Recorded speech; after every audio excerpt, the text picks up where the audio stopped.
Hello, good morning. My name is Dr. Moise. I'm your physician today. So before we proceed to the subjective examination, I need to know your personal details first. So may I know what is your name? Max Loan. Max Loh, 60 years old. 60. What is your address? Lenina Street. The occupation? I'm a welder. Welder. What is your marital status and are you married? Yes, I'm married. Okay, so admission is today, right? Today is my first day. Okay.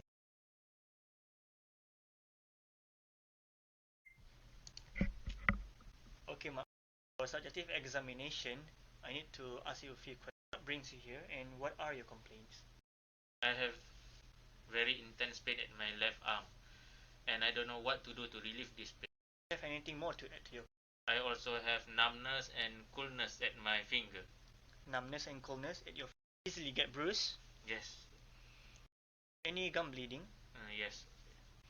When this pain started? This pain started about 2 hours ago, and the pain is getting stronger and stronger, so I decided to call the ambulance and come to the hospital. Your medical history? I don't have. Any allergy? No. Blood transfusion? Yes, but it's very many years ago. Do you smoke, Max Sloan? Yes, of course, I smoke one packet for 2 days. Okay. Do you drink alcohol? Yes, 3 times a week. Is there any family member with medical history? No. Okay. Do you have diabetes mellitus? No. Been in operation theater? No. Okay. Have myocardial infarction? No. Do you have tuberculosis? No. Stroke? No. You've been diagnosed with cardiac arrhythmia? Yeah, I have cardiac arrhythmia, yeah. Okay. Have rheumatic disease? Also, yes. See, okay. How about mitral stenosis? Do you have it? Yes. Go for regular check by cardiologist? Yes. Okay. Take any medications? Of course, because I have cardiac arrhythmia, so I take rhythmic changing drugs. But I can't remember about the dose. Okay, no problem. Thank you, Maxlon.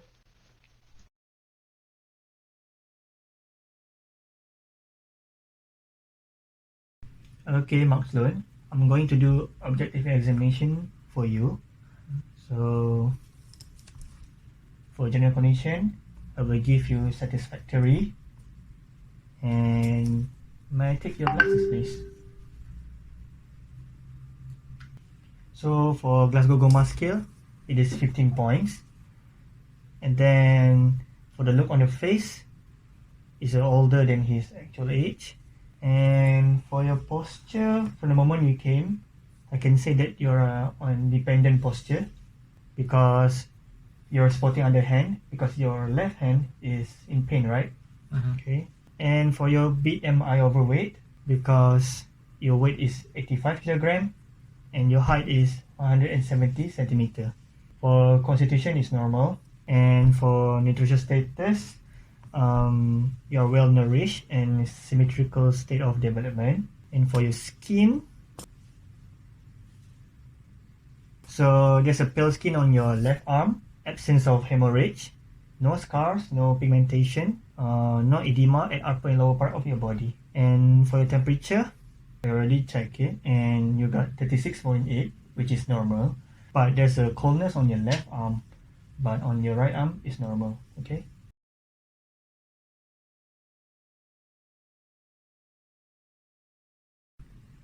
Okay, Max Loon, I'm going to do objective examination. And for the first part is respiratory system. And then I can see that from the inspection, you have a normal form of chest and no deformity of chest wall. And from your breathing, the breathing is normal. And then your respiratory rate is 26 per minute. Now I'm going to do auscultation. Okay.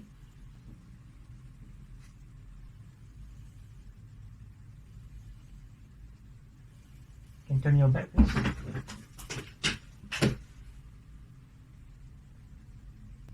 Okay. From the auscultation, it is normal.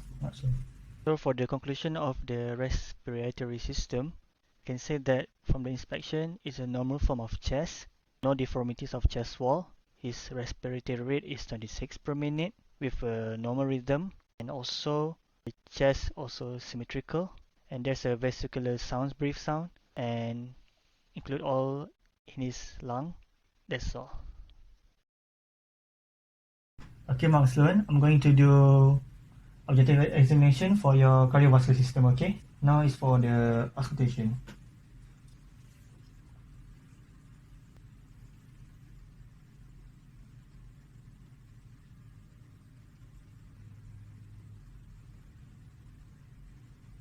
Okay, from the auscultation, it is normal. Okay, Mark Sloan, I'm going to take your blood pressure, okay? Okay, Mark Sloan, you are having hypertension, 140/90, okay? Okay, Mark Sloan, I'm going to do your pulse rate for both hands, okay? Okay, your left arm is very high, it is 110 per minute, which is tachycardia. In your right hand, which is normal, it is 60. In conclusion, for the cardiovascular system, his blood pressure is hypertension, which is 140/90.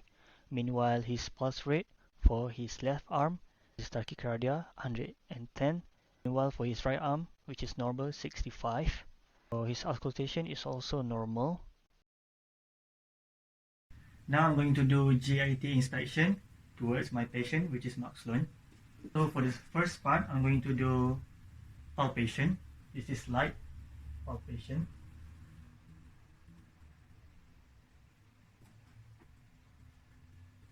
And now I'm going to do for the deep palpation.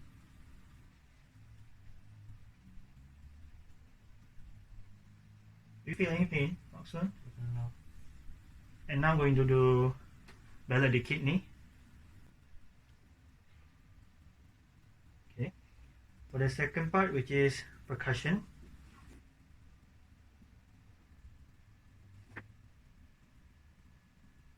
And last for the auscultation part.